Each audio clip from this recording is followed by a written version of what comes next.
Hello అండి, welcome back to smiley Shruti channel. అందరూ ఎలా ఉన్నారండి? అందరు బాగున్నారు కదా? ఇవాళ మన ఛానల్లో వీడియో కొబ్బరి కోఫ్తా కర్రీ అండి. ఇది చాలా టేస్టీ ఉంటుంది, హెల్త్ కూడా మంచిదండి.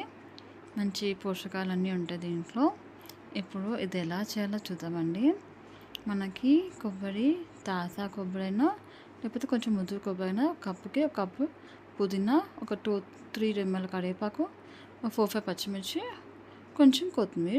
ఫస్ట్ కొబ్బరిని కొంచెం బరకగా మనము మిక్సీ పట్టుకుందాము. మిక్సీ పట్టేసుకొని చూడండి, కొంచెం బరకగా పట్టేసాం కదా. ఇప్పుడు దీంట్లో కొత్తిమీర యాడ్ చేద్దాము. కొత్తిమీర, పచ్చిమిర్చి, కరివేపాకు వేసేసి కొంచెం వాటర్ స్ప్రింకిల్ చేసినట్టు కొంచెం వాటర్ వేసేసి పేస్ట్ లాగా పట్టేసుకోండి. చూడండి, ఇలా పట్టేసుకోండి మొత్తం అంతా. ఇప్పుడు ఒక బౌల్లోకి ట్రాన్స్ఫర్ చేసాము. ఇప్పుడు ట్రాన్స్ఫర్ చేసి మళ్ళీ ఇంకా హాఫ్ కొబ్బరి ఉందండి. సో ఫస్ట్ హాఫ్ వేసాను, తర్వాత ఇప్పుడు నెక్స్ట్ హాఫ్ వేస్తున్నాను. అలా హాఫ్ యాడ్ చేసుకొని పుదీనా ఉంది కదా, పుదీనా కూడా మొత్తం అంతా వేసేసి ఇందులో కొంచెం వాటర్ స్ప్రింకిల్ చేసినట్టు వేసేసి ఇది కూడా మిక్సీ పట్టేసుకోండి. మొత్తం అంతా ఇలా అయిపోవాలి కొబ్బరి అంతా. సో ఇప్పుడు ఇది కూడా అదే సేమ్ బౌల్లోకి ట్రాన్స్ఫర్ చేస్తున్నాను. ట్రాన్స్ఫర్ చేసుకొని ఇప్పుడు మనము దీంట్లో కొంచెం సాల్ట్, అంటే దీనికి సరిపడా సాల్ట్, కొంచెం పసుపు వేసేసుకొని మొత్తం అంతా మిక్స్ చేసుకోండి. మీకు కారం కావాలంటే కొంచెం యాడ్ చేసుకోండి. దీంట్లో ఒక మనకి 3-4 స్పూన్స్ ఆఫ్ శనగపిండి వేసేసుకొని మొత్తం ఇలా కలిపేసుకొని పక్కన పెట్టేసుకోండి. ఇప్పుడు ఒక బౌల్లో నీళ్ళు పెట్టేసి ఆవిరికి అన్నీ ఇలా, నేనైతే సిలిండర్ షేప్లా చేసానండి, అన్నీ అలా చేసుకొని మనం ఇప్పుడు అది ఆవిరి పెట్టుకోవాలండి ఒక 5-10 మినిట్స్ వరకు. ఎవరైనా మా ఛానల్ని ఫస్ట్ టైం చూసి please like and subscribe up channel అండి. సో ఇప్పుడు అన్నీ ఇలా చేసి పెట్టేసుకున్నాను. దీన్ని కింద వాటర్ పెట్టేసి ఆవిరికి పెట్టేసానండి. మూత పెట్టేసుకొని ఒక 5-10 మినిట్స్ కుక్ చేసుకుంటే సరిపోతుంది.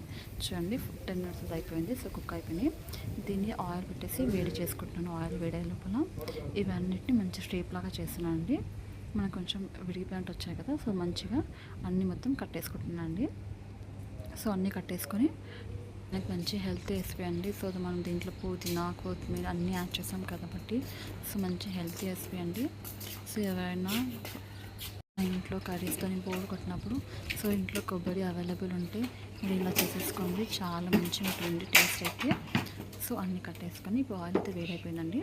సో అన్నింటి మనం ఒక 5 గోల్డెన్ బ్రౌన్ కలర్ వచ్చే వరకు ఒక 5-10 మినిట్స్ వరకు మనం వేయించుకోవాలి. మనకి గోల్డెన్ బ్రౌన్ కలర్ రాగానే దించేస్తున్నానండి. నేను అన్నీ హై టు మీడియం పెట్టి వేయించేసాను. సో మనకి గోల్డెన్ బ్రౌన్ కలర్ అయితే వచ్చేసిందండి. మనం మరీ ఎక్కువ కుక్ చేయొద్దు, మాడిపోతుంది. సో మనకి కొంచెం కలర్ చేంజ్ అవ్వగానే అన్నీ తీసుకొని ప్లేట్లో పెట్టేసుకోవాలండి. అది ఫ్లిప్ మిస్ అయిందండి. సో ఇప్పుడు ఇంకో బాగా పెట్టేసి దాంట్లో 2-3 స్పూన్స్ ఆయిల్ యాడ్ చేశాను, టీ స్పూన్స్ ఆఫ్ ఆయిల్. ఇప్పుడు దీంట్లో ఒక పెద్ద ఉల్లిపాయ ముక్క సన్నగా కట్ చేసి వేసాను. ఇప్పుడు దీంట్లో కరివేపాకు, 2 రెమ్మల కరివేపాకు, ఒక 3-4 పచ్చిమిర్చులు చిలుకలు వేసాను. సో ఈ పచ్చిమిర్చి యాడ్ చేసి ఒకసారి మొత్తం మిక్స్ చేసుకుంటున్నాండి. ఒకసారి మిక్స్ చేసుకొని ఆ కొంచెం ఆనియన్ అనేది కొంచెం వేగిన తర్వాత పచ్చివాసన పోయే వరకు వేయించుకోవాలి. సో ఇప్పుడు ఆనియన్ వేయించుకున్నాక ఇప్పుడు కొంచెం పసుపు యాడ్ చేశాను. పసుపు యాడ్ చేసుకొని ఒక స్పూన్ వరకు పసుపు వేసేసుకొని ఒక్కసారి మిక్స్ చేసుకొని ఇంకొంచెం మగ్గించుకోవాలండి ఒక 5 మినిట్స్ వరకు. తర్వాత దీంట్లో ఒక 2 రెమ్మల పుదీనా యాడ్ చేసి కొంచెం మనం పుదీనా కూడా వేయించేసుకోవాలి. వేయించుకున్న తర్వాత మనము టమాటో నాకైతే దీంట్లో 2 టెంకాయల టమాటాలు అయితే ఒక 4 తీసుకున్నానండి. 4 మిక్స్ చేసి పెట్టేసుకున్నాను. సో ఆ ప్యూరీ అయితే దీంట్లో యాడ్ చేస్తున్నాను. ప్యూరీ వేసేసుకొని టమాటా ప్యూరీ మొత్తం అంతా ఒకసారి 5 మినిట్స్ వరకు కుక్ చేసుకోవాలి. కుక్ చేసుకున్న తర్వాత కాజు, బాదం, సన్ఫ్లవర్ సీడ్స్ అండి, ఒక 3 కాజు, ఒక 6 బాదం, సన్ఫ్లవర్ సీడ్స్ ఒక స్పూన్ పెట్టేసుకున్నాను. దాన్ని కూడా మిక్సీ పెట్టేసుకుంటున్నాను అండి. ఇది వేస్తే మన కర్రీ అనేది చాలా టేస్ట్ ఉంటుంది. సో అది మిక్సీ పెట్టేసి దాన్ని కూడా ఇది వేసేస్తున్నాను అండి. ఆ ప్యూరీ కూడా కాజు బాదం పేస్ట్ వేసేసుకుని 5 మినిట్స్ వరకు మగ్గించుకోవాలండి సిమ్లో పెట్టేసుకొని. సో ఇది 5 మినిట్స్ తర్వాత చూడండి ఇలా అయిపోయింది. సో ఇప్పుడు దీంట్లో సాల్ట్, కారం అయితే యాడ్ చేస్తున్నానండి. రుచికి సరిపడే సాల్ట్ అయితే వేసాను. సో ఇప్పుడు ఇంకా కారం అయితే నేను 1½ స్పూన్ యాడ్ చేస్తున్నాను అండి. సో నేను దాంట్లో పచ్చిమిర్చి కొంచెం తక్కువ వేసాను చెప్పి ఒక 1½ స్పూన్ కారం వేసాను. ఒక స్పూన్ ధనియాల పొడి వేసేసి మొత్తం అంతా మిక్స్ చేసుకొని ఒక గ్లాస్ వాటర్ అయితే యాడ్ చేస్తాము. ఒక గ్లాస్ వాటర్ అయితే యాడ్ చేసి ఇప్పుడు దీన్ని ఒక 5 మినిట్స్ వరకు వాటర్ అనేది బాయిలింగ్ వచ్చే వరకు మరిగించుకోవాలండి. వాటర్ బాయిలింగ్ వచ్చినప్పుడు మనం ఆల్రెడీ రెడీ చేసి పెట్టుకున్న కోఫ్తా ఉంది కదా, కొబ్బరి కోఫ్తా. సో దీంట్లో వేసేసుకోవాలి. చూడండి వాటర్ బాయిలింగ్ వచ్చింది. సో ఇప్పుడు దీంట్లో కోఫ్తాలన్నీ వేసేసి ఒక 5 మినిట్స్ వరకు కుక్ చేసుకుంటే అయిపోతుందండి. ఎంతో టేస్టీ అయినా కొబ్బరి కోఫ్తా కర్రీ అయితే రెడీ అయిపోతుంది.